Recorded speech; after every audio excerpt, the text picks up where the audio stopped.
విష్ణు విష్ణు నా మాట అర్థం చేసుకోవేంటి? అమ్మ చచ్చిపోతాను అని బెదిరిస్తుంటే నేనేం చేయను. మహేష్ కన్నా నేను చెప్పేది జాగ్రత్తగా విను. నువ్వు లేకుండా నేను బతకలేను. మహేష్ నువ్వే నా జీవితం. మర్చిపోదాం, అన్నీ మర్చిపోదాం.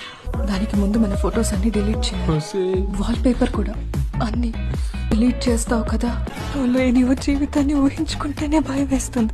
నాతో కాకపోయినా ఎక్కడో చోట నువ్వు హ్యాపీగా ఉంటే నాకు అది చాలా అనిపిస్తుంది.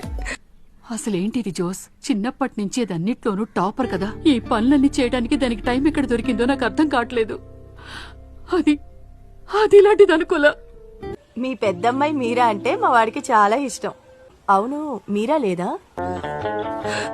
అంతా అయిపోయింది విష్ణు. మన ప్రేమ విషయం అన్నకి తెలిసిపోయింది. అన్వర్ ఇంట్లో వాళ్ళు ఒప్పుకోకపోతే దానికి నేనేం చేయను. మా అన్నకి కోపం వస్తే ఎంత మూర్ఖంగా ప్రవర్తిస్తాడో నీకు తెలియదు. నువ్వు చక్కగా వేరే అమ్మాయిని పెళ్లి చేసుకో. ఇంకో జన్మంటూ ఉంటే నేను అన్వర్ని పెళ్లి చేసుకుంటా. హలో మహేష్, ఏంటి అయితే ఏంటి ఇప్పుడు? లేచిపోతా ఉంటావా? నేను పిక్చర్లో ఉన్నానా? నాకేమీ తెలియదు అనుకుంటున్నావా నువ్వు? నీకెవడో డిస్నీ గాడి ఇష్టమని అమ్మతో గొడవపడి పెళ్లి కొప్పించడానికి వెళ్ళా నేను. ఈ అన్వర్ గారి గురించి నాకు తెలుసు. నీ లిస్ట్ లో ఇంకా ఎంతమంది ఉన్నారో కూడా నాకు తెలుసు. వాళ్ళల్లో ఏ ఒక్కరిని చేసుకుంటానన్నా నేనే నా చేతుల మీదుగా పెళ్లి చేసేవాడిని.